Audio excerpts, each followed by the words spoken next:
Halo. Kami dari kelompok Jawa akan mempresentasikan tentang rusa tutul dan elang Jawa. Selamat menyimak. Hai sahabat zoologi dimanapun kalian berada.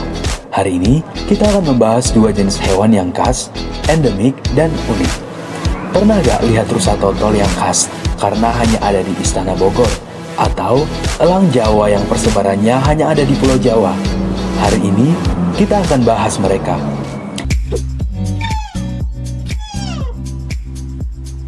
Sekarang saya bersama dengan rusa-rusa yang ada di istana. Ada kurang lebih 409 rusa-rusa yang ada di sini.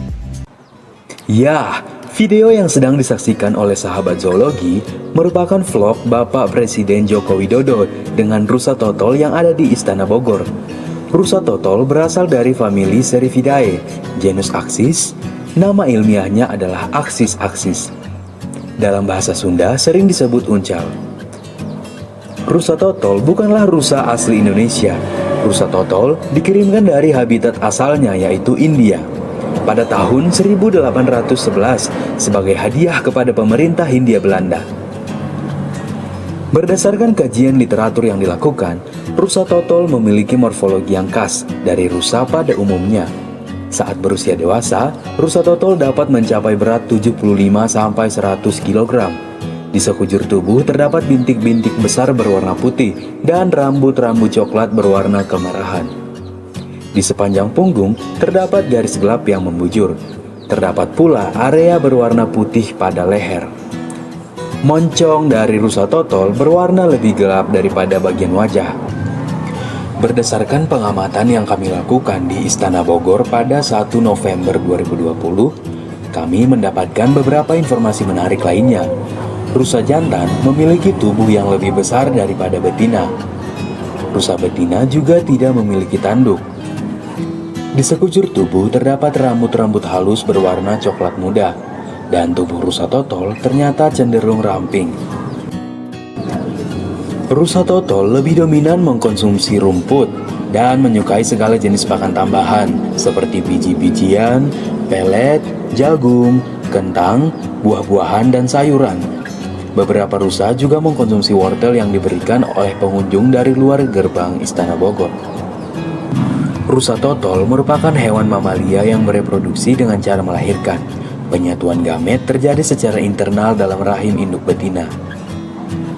Masa kawin rusa totol biasanya terjadi pada bulan April atau Mei dan mengandung selama kurang lebih 7,5 bulan dan melahirkan 1-3 anak.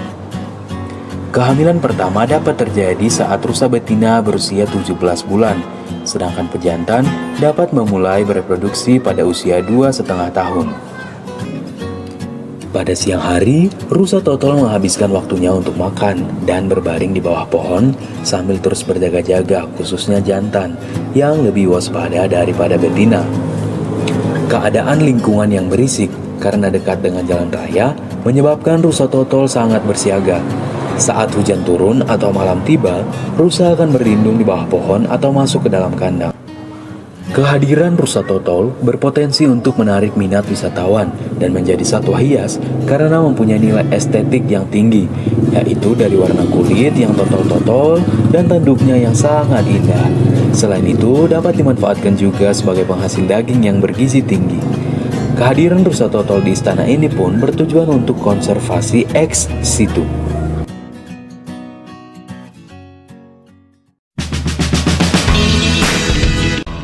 Nah, gimana? Menarik kan? Kita jadi lebih tahu banyak tentang rusa totol atau aksis-aksis yang ada di Istana Kepresidenan. Selama ini kan, kita hanya tahu hewannya saja. Sekarang kita sudah tahu lebih jauh dan lebih dalam. Selanjutnya, kita akan membahas spesies lain nih, elang Jawa atau Java Eagle dengan nama ilmiah Nisaetus bartelsi. Data-data tentang hewan ini dihimpun dari narasumber yang mumpuni, yaitu Bapak Zaini yang merupakan Presiden Raptor Indonesia atau RAI. RAI adalah sebuah komunitas pemerhati elang yang berdiri sejak tahun 1997. berawal dari komunitas kerja, kemudian berkembang menjadi sebuah organisasi yang fokus dalam konservasi elang Jawa di Indonesia. Narasumber kedua adalah Bapak Jamaluddin. Beliau pernah bekerja bersama LIPI untuk meneliti aktivitas elang Jawa. Untuk memperakurat data, kajian literatur juga digunakan sebagai sumber data penelitian.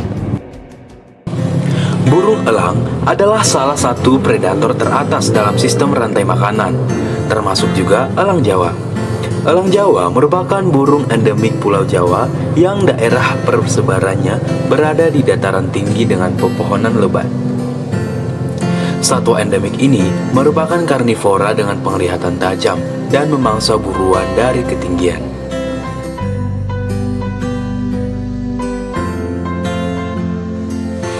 Elang Jawa berasal dari famili Accipitridae dan genus Nisaetus. Panjang tubuh elang Jawa dewasa sekitar 60-70 cm dan ukuran betina pada umumnya lebih besar daripada ukuran jantan. Kepala berwarna kadru dan memiliki jambul berwarna hitam atau putih yang berukuran 12 cm. Punggung dan sayap berwarna coklat gelap. Kerongkongan berwarna putih dengan garis-garis hitam membujur di tengah.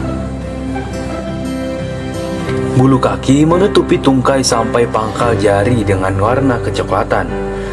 Jari kaki berwarna kekuningan, iris mata kuning atau kecoklatan dengan paruh berwarna kehitaman dan sera yang berwarna kekuningan. Sebelum lanjut, yuk kita dengar dulu suara elang Jawa.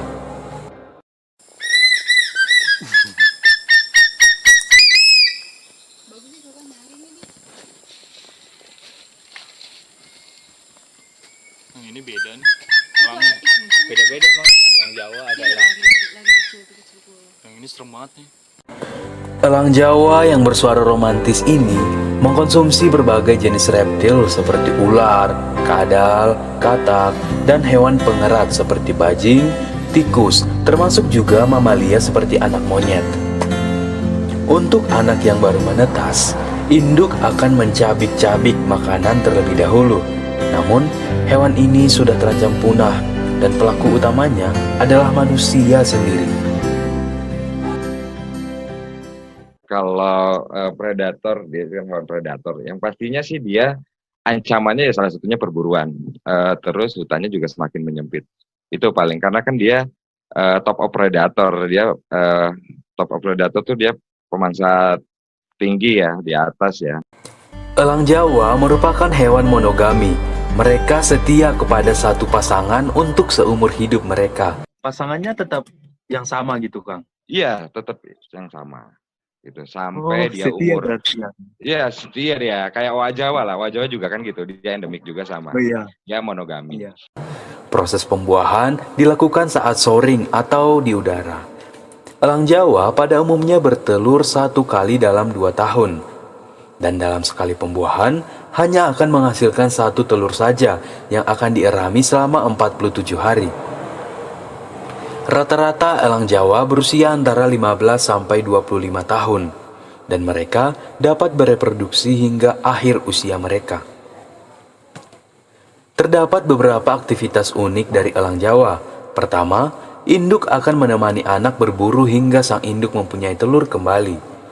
Elang Jawa jantan terbang naik turun untuk menarik perhatian elang Jawa betina. Si elang Jawa itu memiliki namanya satu tahapan breeding cycle di elang Jawa itu ada namanya parental care.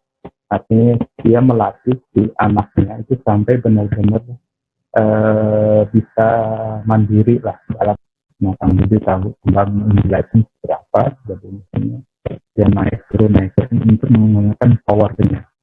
Yang kedua, dia akan show up atau memamerkan kemampuannya sebetulnya itu berburu, di mana hunting, teknik dan sebagainya itu secara berburu. Elang Jawa dapat menggunakan satu sarang seumur hidup mereka. Sarang mereka dibangun dengan sangat kuat dan terus diperbaiki seiring waktu. Elang Jawa menjadi predator tingkat tinggi di hutan, sehingga menjadi pengendali ekosistem. Elang Jawa sangat peka terhadap perubahan lingkungan, sehingga apabila kualitas lingkungan terganggu, maka elang Jawa diperkirakan akan segera punah dan keseimbangan alam pun terganggu. Elang Jawa juga memiliki peran ganda, yaitu sebagai keystone species atau spesies yang memberikan dampak lebih besar daripada biomasa dan kelimpahannya. Elang Jawa juga sebagai umbrella species atau spesies yang jika diselamatkan akan menyelamatkan spesies lainnya karena membutuhkan ketersediaan habitat dan area yang luas. Wah, semoga elang Jawa bisa tetap eksis ya, agar ekosistem kita dapat terjaga dengan baik. Nah, sekarang sahabat zoologi sudah tahu lebih banyak tentang hewan ini, bukan? Semoga dengan adanya video ini, sahabat zoologi dapat menjaga dan melestarikan hewan-hewan ini ya. Apalagi elang Jawa yang konservasinya sudah berstatus darurat atau danger. Kalau bukan kita yang bergerak, siapa lagi nih sahabat zoologi? Ya, kita harus menjaga apa yang sudah Tuhan ciptakan kepada kita, apa yang sudah Tuhan sediakan kepada kita. Tuhan menciptakan semua ini sangat teratur dan dengan tujuan loh sahabat zoologi, bukan asal main-main. Sudah seharusnya kita menjaga dan memelihara setiap ciptaan Tuhan ini sebaik mungkin. Dimulai dari menjaga hutan agar tetap lestari, sehingga hewan-hewan hutan dapat tetap memiliki tempat tinggal dan menjaga ekosistem tetap stabil. Jangan sampai anak dan cucu kita hanya bisa mendengar cerita tentang hewan-hewan ini di kemudian hari. Mereka harus dapat melihat secara langsung hewan ini. Bukankah kita mau begitu? Ya, caranya dengan menjaga dan merawat sebaik mungkin. Dimulai dari diri kita sendiri. Kita manusia diciptakan untuk mengelola dan memelihara apa yang sudah Tuhan ciptakan dalam keterbatasan kita. Tetaplah jaga alam dan pelihara apa yang sudah Tuhan berikan dan karuniakan untuk kita. Salam sahabat zoologi.